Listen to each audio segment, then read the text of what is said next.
forced turnover. This article, this 15-year-old article,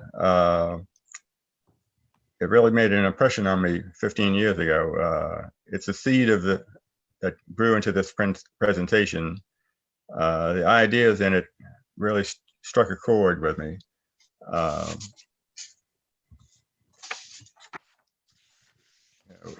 What the article dealt in was a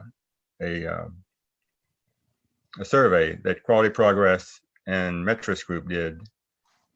They invited ASQ members and customers and Quality Progress readers to assess the impact and effectiveness of quality principles and practices and techniques. They asked a series of questions covering the following areas: which quality principles and techniques they were using, how effective they considered each of these principles and techniques, to what extent their leadership and workforce were committed to quality, how they managed the people in their organizations.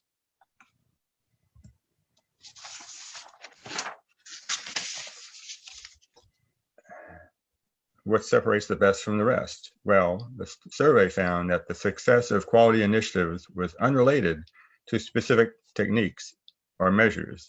It didn't matter, if they were using continuous improvement, project management, customer satisfaction, process mapping, cost of quality. The mix of quality initiatives really didn't matter that much. The organizations that received the highest marks for successful implementation of quality initiatives were those that had the support of top leadership, possessed a quality culture, and did a good job of managing their people effectively.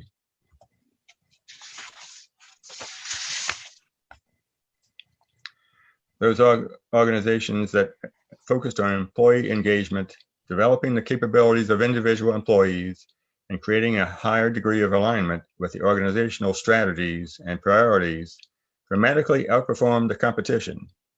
These three factors in combination, the alignment, capabilities, and engagement, gave the organizations a distinct advantage.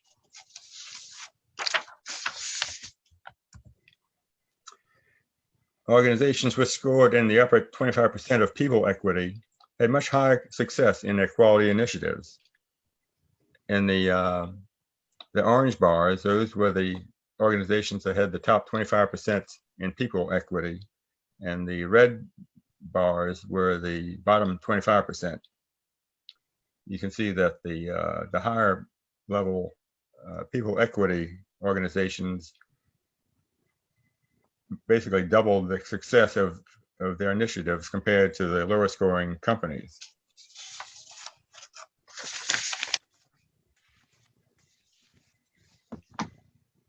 Rates of employee turnover range widely among the different organizations. The average rate of turnover across all organizations was right around 12%. Organizations scoring in the upper 25% on the people equities measure had an average turnover rate of only 7.7%. The bottom 25% of people equity organizations had an average turnover rate of 16.7%. Quite a difference.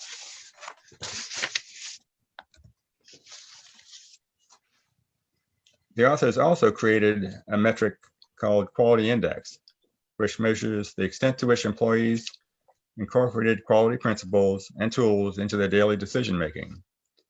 It measured the effectiveness with which organizations' employees, it measured the effectiveness with which the employees of an organization were trained and provided quality-related skills. It measured the effectiveness with which the organization recognized and rewarded people for applying quality principles, and also measured the extent to which top leadership embraced quality principles. So as you can see, companies that scored high on the quality index and the people equity index did very well in regard to turnover, as well as quality, as well as financial results. So it impacted all areas of the company.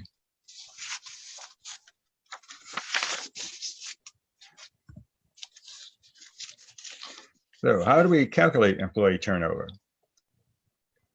The turnover is the voluntary or involuntary loss of an employee who leaves an open position that your business has to fill a need. It has many forms: layoffs, location transfers, resignations, retirements, terminations, and even deaths. There's voluntary turnover, which refers to employees who willingly leave the job, and involuntary turnover, referring to employees who have been laid off or fired, or those who had their contracts terminated.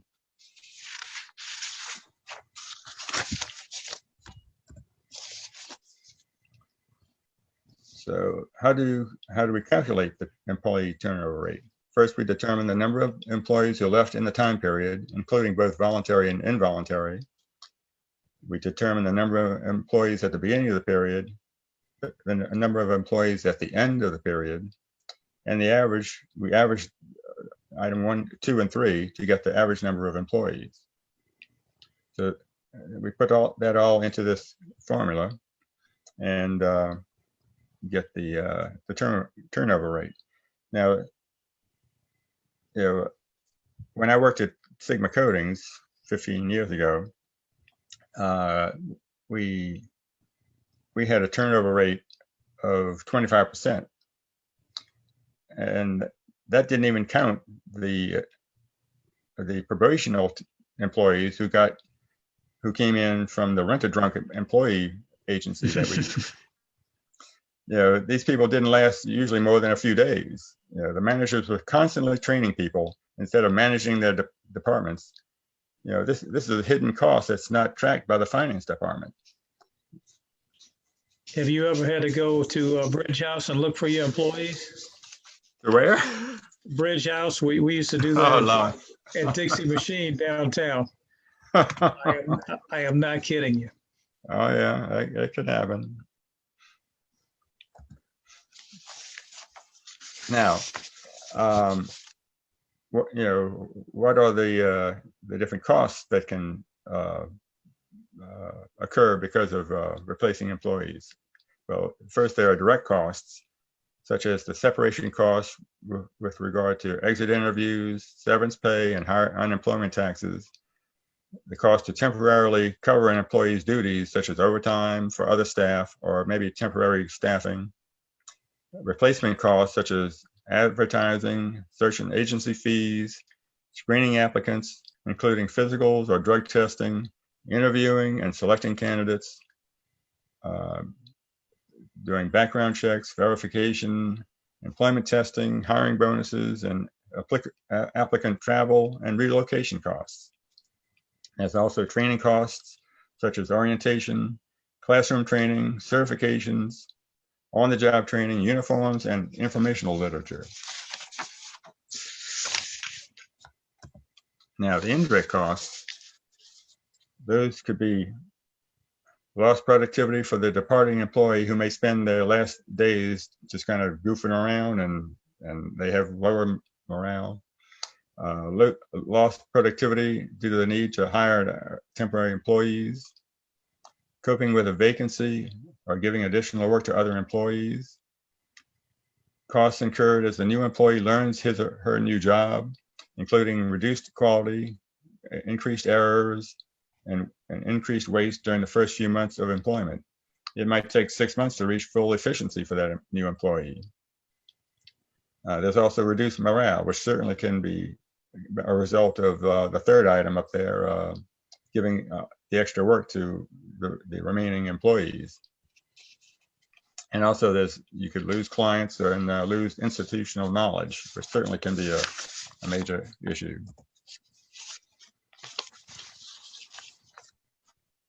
The indirect costs are difficult to determine. It's not something that finance measures. Because of this, my source of information, it had 11 research papers that were used to create the graph on the right, but only 2 of those 11 research papers included indirect costs. So, the metric shows that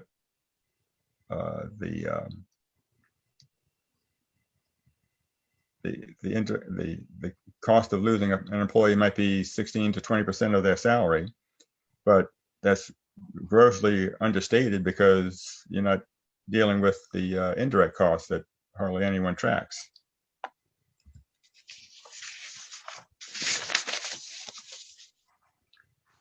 Turnover is generally considered to be bad, but McDonald's has built a business on high employee turnover. They've optimized their systems to train employees to do a good job and expect them to leave in less than a year.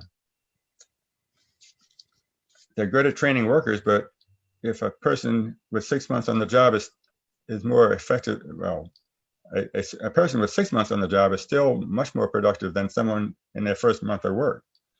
If McDonald's can get another month or so from its workers before they leave, then the productivity difference is huge. There are various estimates of turnover costs on the internet. Some list the following: that an entry-level position costs 50% of the annual salary due to the turnover, the loss of the employee. It could be as high as 125% for a mid-level person, and over 200% for a senior executive. There are many calculators online to help you with calculations, such as the Bliss-Gately spreadsheet.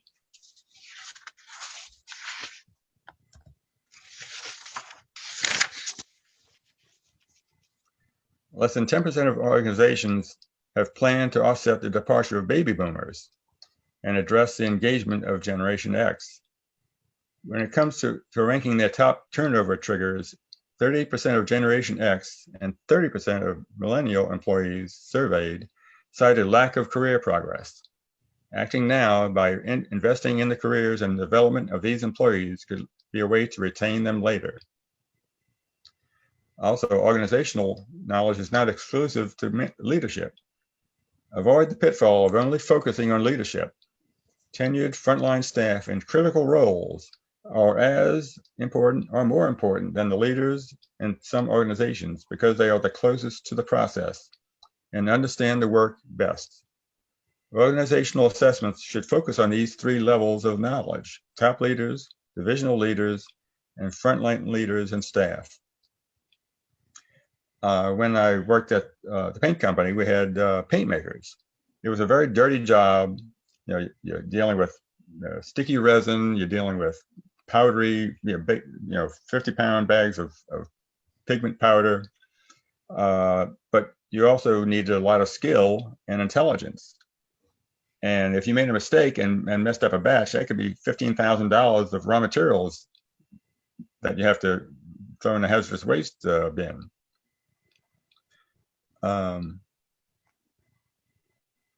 When I did a supplier audit at one of our suppliers, I found out that they made a similar product in terms of having a similar process, I should say, when they made flooring compounds.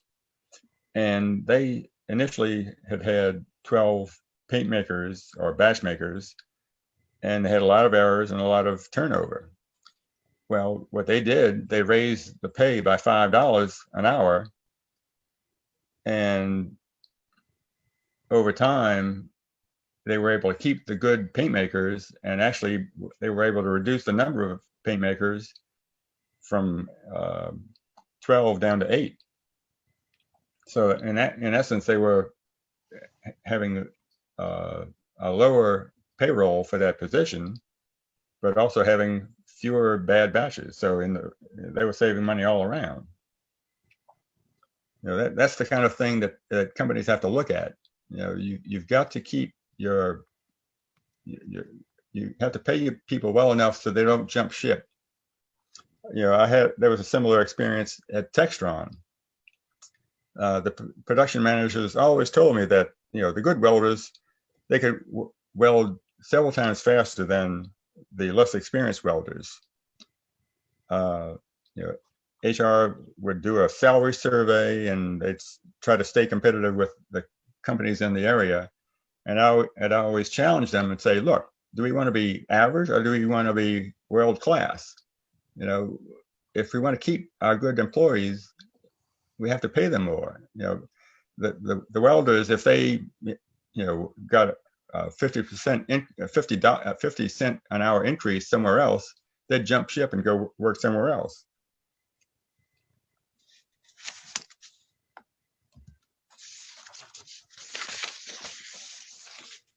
And the statement at the top is something that I think everyone hears from management, but not enough employees actually demonstrate this when it comes to investing in education, training, and development of workers.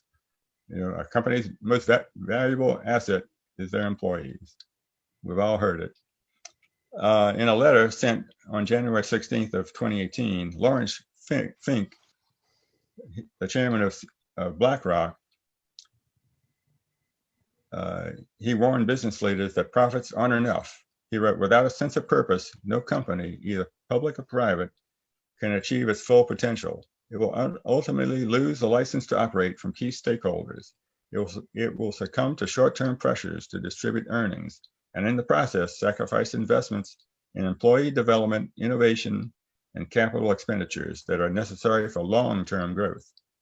Companies must ask, are we providing the retraining and opportunities that our employees and our business will need to adjust to an increasingly automated world? Are we using behavioral finance and other tools to prepare workers for retirement so that they invest in a way that will help them achieve their goals?" At the time that I read that 2005 Quality Progress article, I was a quality assurance manager of Sigma Coatings. Just a few months later, Katrina closed down the company.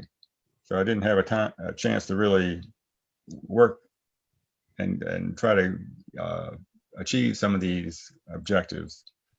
Later at Textron, I was just a quality engineer, and it was very difficult to influence that large organization. Hopefully you all can use this information in your own organization to help drive change. And I've got the references for all the things we talked about.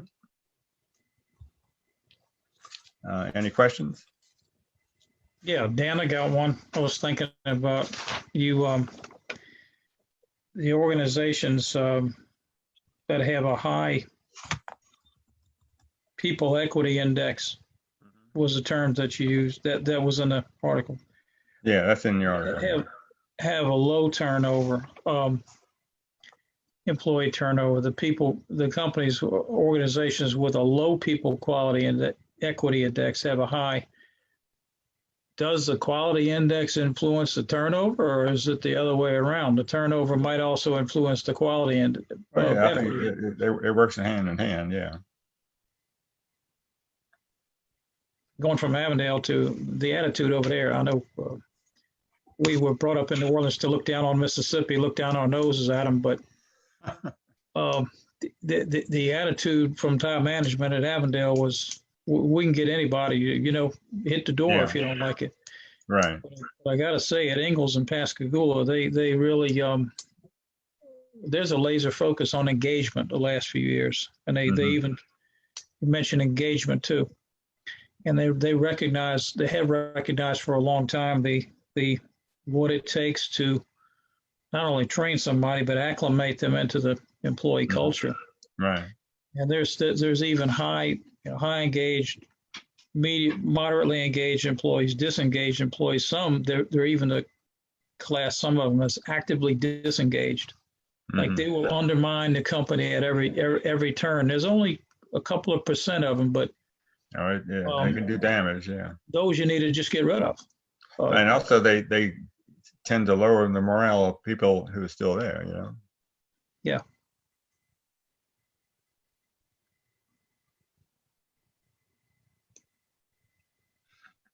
Isn't there also with the younger generations a lack of expectation of staying in the same job for extended periods, and doesn't that play a role? It could, yeah. I mean, thank God for 401ks, because with the way people have to move from job to job now, you're not gonna, it's very rare to be at a company long enough to get a real full retirement. Yeah, but I think also the younger people think by jumping from job to job, they can move up faster than staying with one company. Yeah, it could be. Whether Yeah. that's engagement or whatever, and it's always been true for a small portion, but now I think more and more buy into it. Yeah, I think companies they don't have enough discussions with the employees to find out what their plans are, what their hopes are, and try to make it happen for them. I think too, I mean, in my experience, when I was working for an international oil and gas service company, there was not enough focus on recruitment, right? So, and really allowing individuals to understand what they were signing up for, what the position entailed. Engineers thought they would come in and within a year be in management. And that's not the case. It takes longer, right? And I was an engineer there, so I started back there. But when I moved over to the U.S. from overseas, that was a big area of focus to help drive down turnover. Was really ramping up the depth and breadth of the recruiting.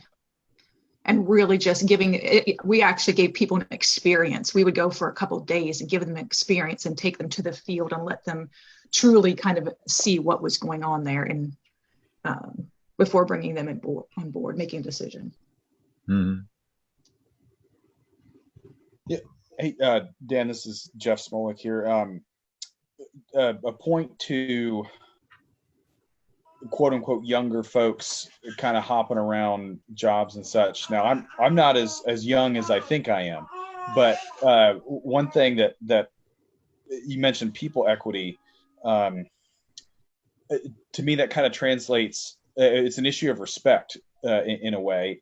Does the employer respect the employee as much as it is the other way around? And does the employer invest in the employee like they expect the employee to invest in their job at the company? And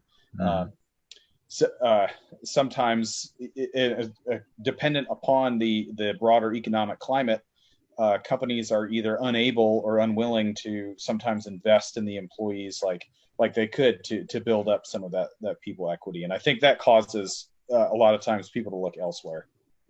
Yeah.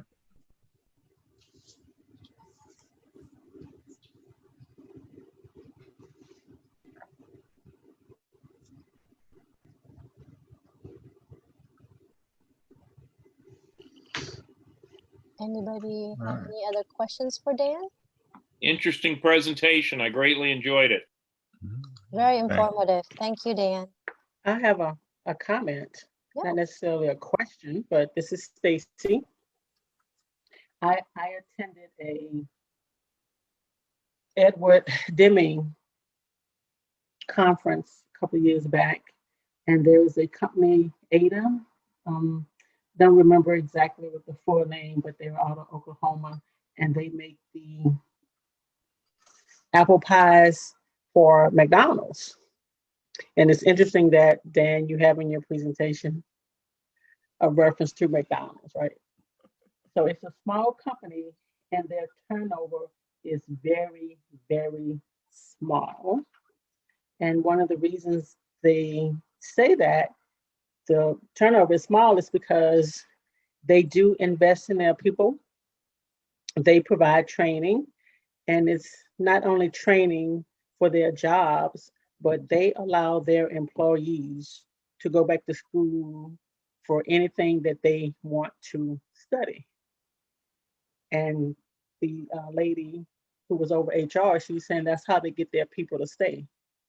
And they say once your employees are happy, they're gonna increase your business. So I thought that was interesting. And she said, yeah, we have employees that could go back to school and they can study knitting or basket weaving. It's up to them. They can do whatever they want with their education. That was my comment. Stacy, question for you. Will Will the employer be asking the employees to like sign a contract because they Nope, allow them to go nope, back to school? Nope. nope.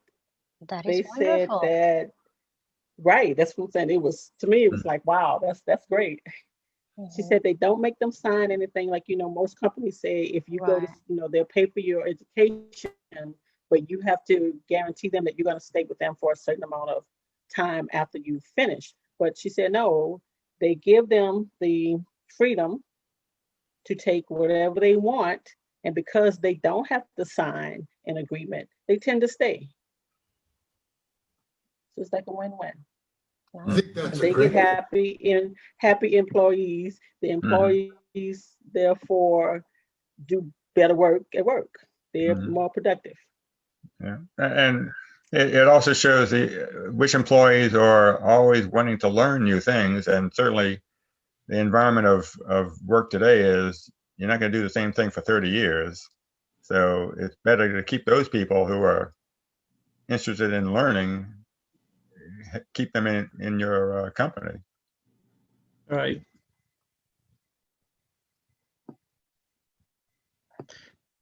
Yeah, you could have This is your, Jerry. There's some very interesting notions and a lot of truisms coming through here now. I'm just going to relate back to, when I managed the quality lab at Domino Sugar, I had 12 people that reported to me that ran the lab, the analysts and so forth. They were basically part of the Teamsters union. And there was a lot of sort of disparity that was created from the union culture versus the company culture for like improvement in that. And really what I took out of that more than anything is they didn't feel respected by the company. And really people, I believe in the sort of Keynesian concept that everyone wants to do really good where they're at. And that may be a little naive or whatever, but you really, a company that wants to retain their employees has to allow them to input into the decisions that dictate, the work processes, and motivate them to do that. And there's constraints to that, right? Like if you're performing job functions that are directly related to regulatory guidelines, and there's no choice about whatever. The question to ask then is, well, how can we do this better to make sure that we're in better compliance, or, look at that continuous improvement, but give them the thoughts. And I know the struggles, a lot of the people that worked under me kind of had that attitude, but that attitude got really squelched by the precepts of the union coming in. We had like complete emergency situations, but I had to wait 15 minutes for that break. And there were some people that like were totally down for that. Those were people that I would let go very quickly. But the people that were encouraged to, rock and roll, would come up with solutions and so forth and so on. But it's just basically my premise is that the employees need to be recognized and respected, and giving a say in, what needs to be done, what give them, let them own it, I guess is the words I'm looking for. Let them own it. And I had a hell of a time as a manager there trying to import that philosophy with the constraints that were imposed by the union. And the union made it easy for people not to do that and to fall into these rules where they didn't have to work as hard. They didn't really have to care. And how do you get around that? And I'm just throwing that out there as a question. Yeah, I can attest that I have gotten in trouble so many times with the union for that specific reason, where they allow people not to do their work.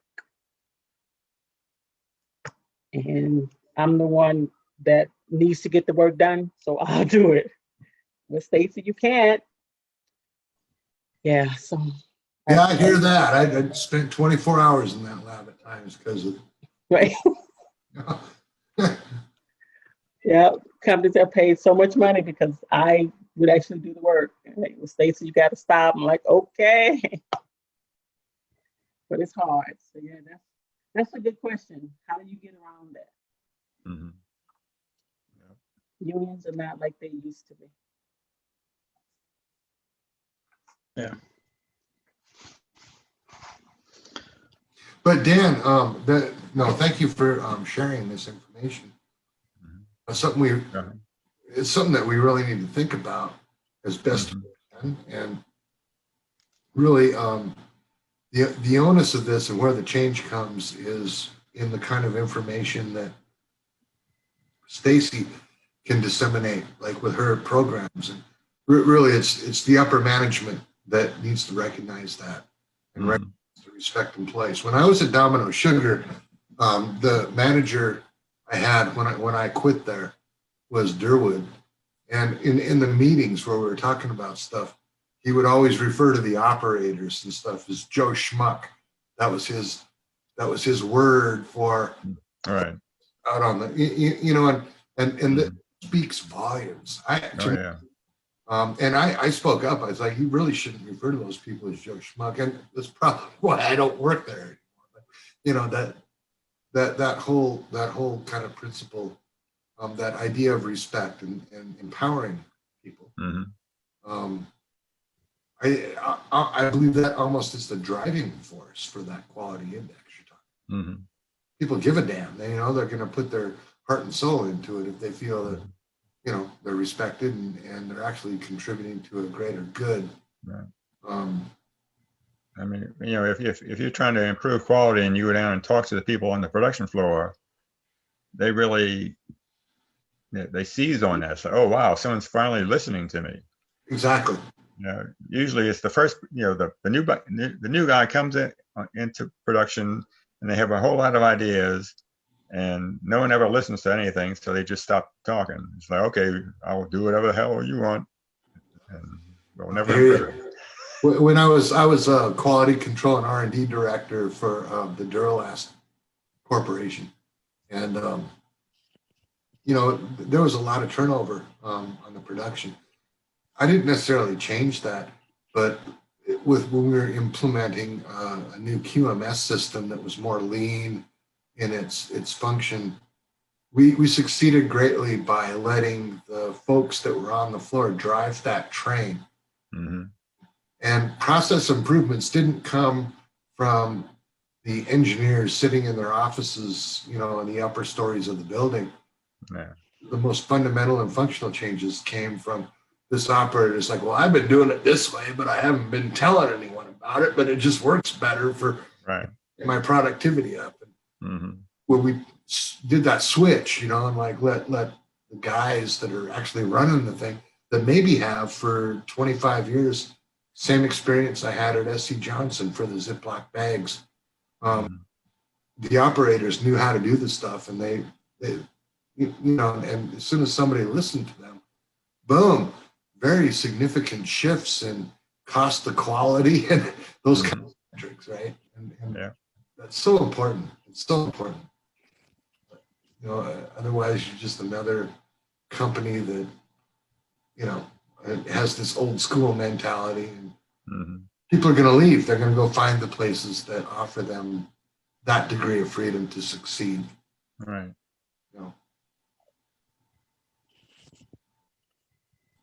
I'll get off my horse. Great presentation, Dan. Thank you so much.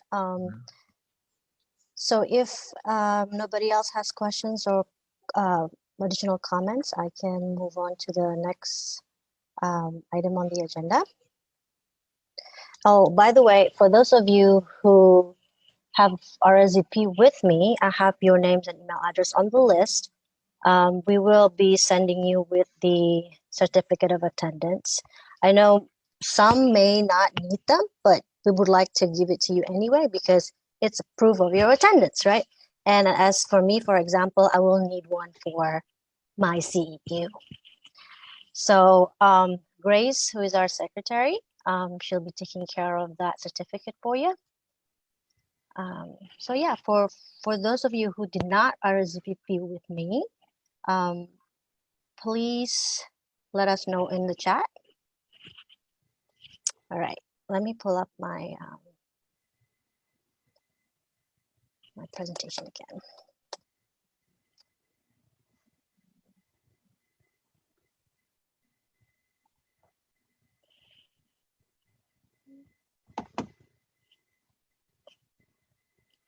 Okay, you see this? Yes, ma'am. Yep, so the next slide that I have here is section business. So we are on the third Thursdays of January. So that's, at least for now, it's our current plan. So in February, where we have my colleague Sarah Gaucher here at Eurofins presenting a topic in lean transformation management. So so the third Thursday of February, that will be on the 18th. When we had our meeting in November for the board, I mentioned that, of course, we would like to do surveys to everybody to kind of like solicit, additional feedback for the year. And one particular question that will be asked will be, the best day of the month, Tuesday, Wednesday, Thursday, whatnot. Because I know in the past we've had the meetings on Tuesdays, the second Tuesdays of the month, and last year I believe the second Thursday of the month. So after the collections of data from the survey, we'll see what the results are, and if there is a need for adjustment, we will do that accordingly. So because of COVID, of course, last year, I believe in September, October, November, we had virtual meetings, virtual webinars, and also this month. And I project that it'll be the same Zoom meeting for February and March. And we just have to keep an eye on the situation for COVID here in our Greater New Orleans area, right? And I always like to have a plan for 1 quarter as opposed to for the whole year, because we have to build our schedule. So for March, Mr. Kerry Black has volunteered to present a topic in risk management, FMEA. And I know FMEA sounds familiar. And what does that stand for, Kerry? Failure mode and effects analysis. That's right. I am familiar with PDCA because that's what we use here at Eurofins. So yeah, that's a great topic to present, and hopefully we will have a good discussion in March. I can incorporate PDCA in there in context of risk management if you want to chat about that a little bit. Okay. Although risk management is more, process prescriptive. PDCA is more like dancing to Dr. Demi, right? And of course, for risk management, I'd be interested also to learn more about it, and hopefully the rest of the group also agrees with that. But yeah, so that's the plan for this first quarter. And again, thank you, Dan, for presenting this month. And I'm excited for my colleague, Sarah Gaucher, to present next month. And another thing that I would like to bring up, Catherine presented this slide as well, introducing to the attendees myASQ online community.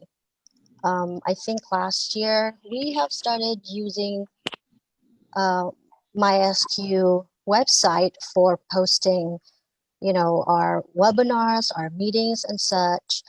And for this year, I think we should use it more and more, because on January 6th, I attended a meeting with the folks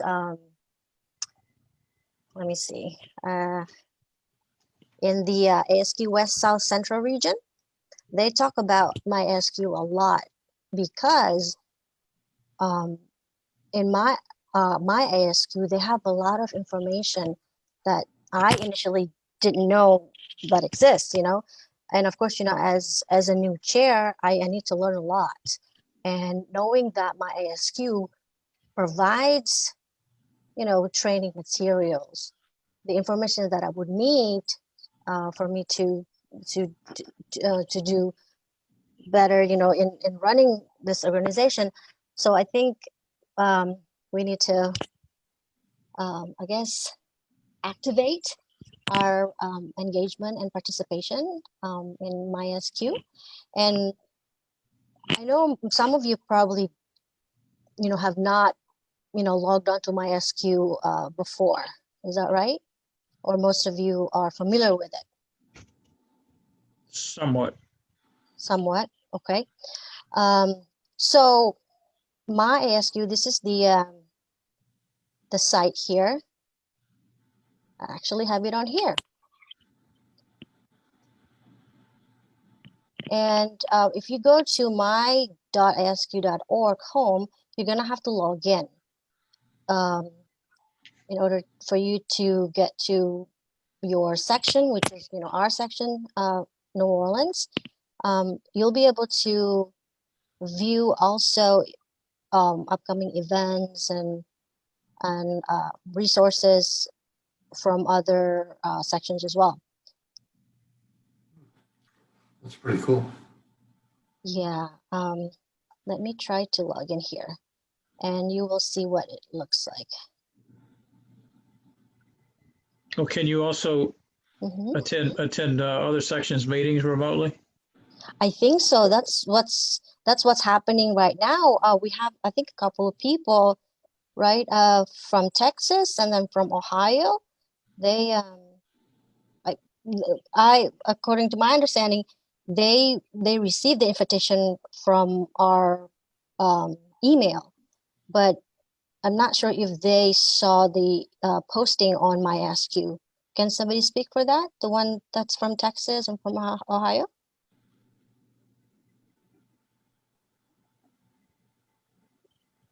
No?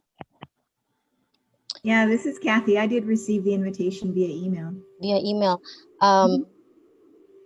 So it was not from myASQ community, online community. Okay. So I've used this, several times last year, but I haven't really explored much, but I'm excited to explore this year. So when you go to the myASQ home, you're gonna have to log in, right? So I have registered to myASQ, and let's see. And I believe most of you guys should have access to this website. If you have a certification in quality engineer, quality auditing, in order for you to submit your renewal credits and application, the easiest way is through the online ASQ. So that's what I've been doing. And I think Dan has done it, and then Bruce and everybody else, right? So let me just try. And I just want to see, I want to show you what it looks like.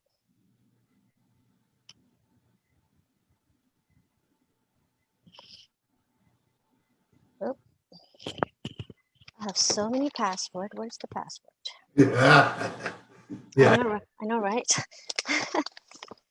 I have 25 passwords just for work. All this Navy stuff. I'm 64 years old. There's no way I'm remembering all those things. Yeah, I actually. Here's a tip to help you remember your passwords. Yeah. Choose something that you are very familiar with, and then either append it in the beginning or in the back for a particular website.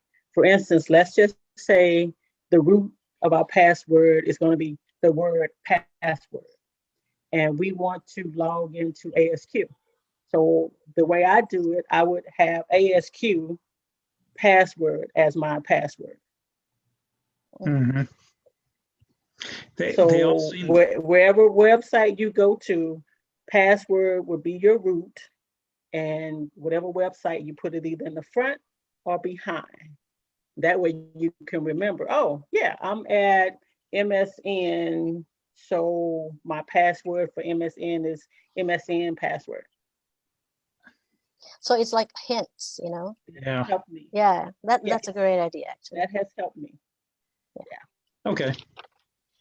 So I'm in myASQ, and this is what comes up. See, you can view the events in Fort Worth, and other. Mhm. Until the virus, I used to have fun. I just walk up on random meetings, Chicago Yeah.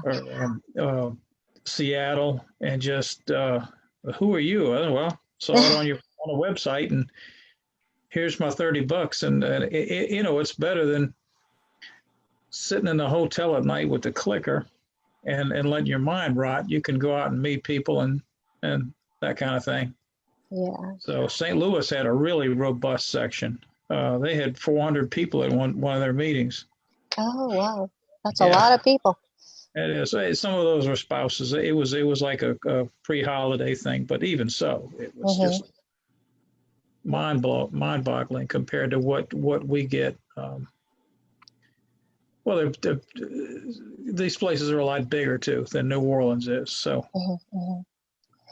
And it's also nice, you know, and of course, you know, the reason why I'm in ASQ, because I like doing auditing. That's why I got my certificate. And of course, in order to prevent from me from taking the exam, you know, I want to attend a lot of the events that, you know, happening not only here and elsewhere too. And with this myASQ, and again, you know, it's a nice thing, you know, during COVID, there are more options than you can imagine there. So I think it's great. Yeah, it's good.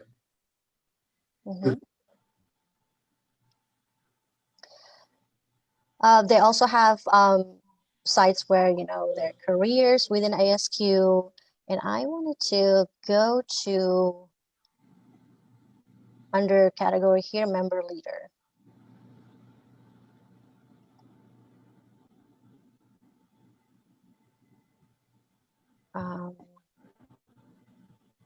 So that would be for the section leader committee, you know, the board members. So many information and resources. I contacted component relations first in order to find out, you know, the information I need, and then they always refer me to myASQ. So hey, they always put the information there. So hopefully, I will no longer have to contact component relations for any information I need. So it's right there. I do want to. I'm gonna go back to the New Orleans part. Okay. If I go to my home, there's, because I register for audit of division within my membership, and if I go to New Orleans sections, that's our section. There you go. So I think Catherine, either Dan or Catherine started this page. Dan, correct me if I'm wrong. I think we all had a hand in it. Yeah.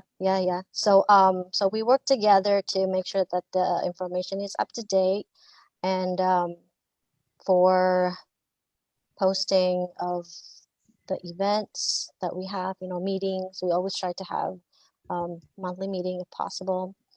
So the information we post there, and also I encourage people to register to myASQ, and we have a discussion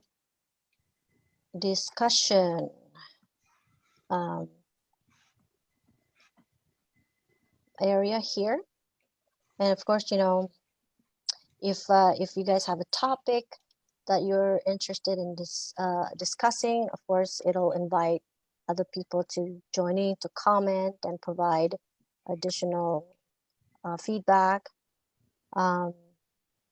So here's the, oh, see, that's new for me. They have, oh,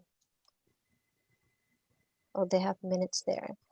So basically myASQ is the site where ASQ posts all the informations that member leaders need, and members, as far as information regarding events and all that stuff here. I don't think that we use as much, you know, of this site for discussion and for other stuff besides posting. So the leader at the West South Central, you know, they encourage us to engage members and maybe perhaps, you know, recruit non-members to join in the myASQ. So you have to have credentials first in order to log in and access. Of course, you know, like I said, you know, meetings and conferences are posted there, discussion, ASQ resources, you know, you also are able to connect with other professionals. Nice. Yeah. Thanks for sharing that, Fitri. I appreciate that. Oh, no problem. And I know Grace and I, we always on myASQ online community, right, Grace? Yes. I'm familiarizing myself with the site as well. The last slide that I have is this one. I mentioned earlier, I attended a meeting with the West South Central region folks on January 6th, and one of the items that they would like the member leader to share with the others are this information here. They're actually looking for volunteers to help with the region center initiatives, with their programs, their education program, their voice of the customer, and also with their initiative to support student branches and young professionals that are new to quality. And Vijay Venkata, who is the regional director, is the to-go person if you are interested in helping them with the region center initiatives. That's really cool. Yeah. And I can say from my experience at ASQ, both in Region 10 and hell, I'm not even sure what the region number is for what we are now because it just changed. But being involved with at the region level really opens up a lot of opportunities for, you know, the sections in that. So I would echo Fitri in checking this out and looking and seeing if there's something, you know, be able to throw out. Well, because if they know you're willing, they're going to pull you in. I think I was deputy director of Region 10, which was Saginaw, and I ended up traveling to every section within the Region 10 to give a presentation. Took a lot more time than I originally thought. But, so you were actually a volunteer for the region at one point? Well, I was asked to provide support. I supported the gal that was the director of Region 10, and she pulled some other folks in as deputy directors, and we were deployed to go out to different sections that were having a hard time meeting their requirements with ASQ and that, and their status was in question. We were deployed to, you know, try to help them survive and that kind of thing. It was very interesting. We were very unsuccessful, but it was a very interesting exercise. Must have been like a full-time job, because that's like. Well, I mean, we all had full-time jobs, so we did it as we could. Yeah. You know, all of us have priorities in life. Right. You know, we would deploy obviously as much as we could. And we did some good, I think. I was fortunate in that at that time I was also chairman of the Saginaw, Michigan chapter for ASQ. And they were very active They were as active as New Orleans, basically on that same level. So there was a lot of opportunity to deploy some of those folks to help out in those efforts. And we had some regional sort of meetings that we shared and stuff. So, it's all a good thing. Do what we can with what we have to work with, right? Yeah. As long as we have the heart's the important part. I guess the way I look at it. Yeah. Since I was in middle school, I've been involved with organizations. So I enjoy it, and I was, I guess, the chair of my small organization, in middle school. And then in high school, I joined like a couple or a few organizations in high school, and then in college, the leader of Indonesian group. This is all good stuff, good networking experience here, with the folks at ASQ. And since you guys have a lot of experience, different, from different fields, I'm so excited to learn, from each one of you. So. Well, Fitri, I did want to say, this is our first meeting of the year with an entirely new board. And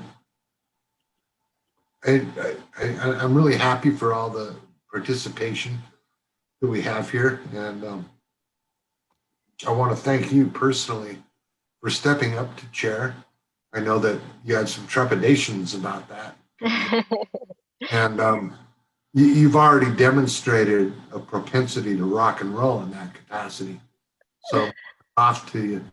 Hopefully, the peak is not going down. So I appreciate the support from all the board members. Well, yeah, please reach out anytime. We're here to support each other. Yeah. Chair, I got tremendous amount of support from many of the same people that are right here on this call. Yeah. We've got a lot of experience represented, with the New Orleans section.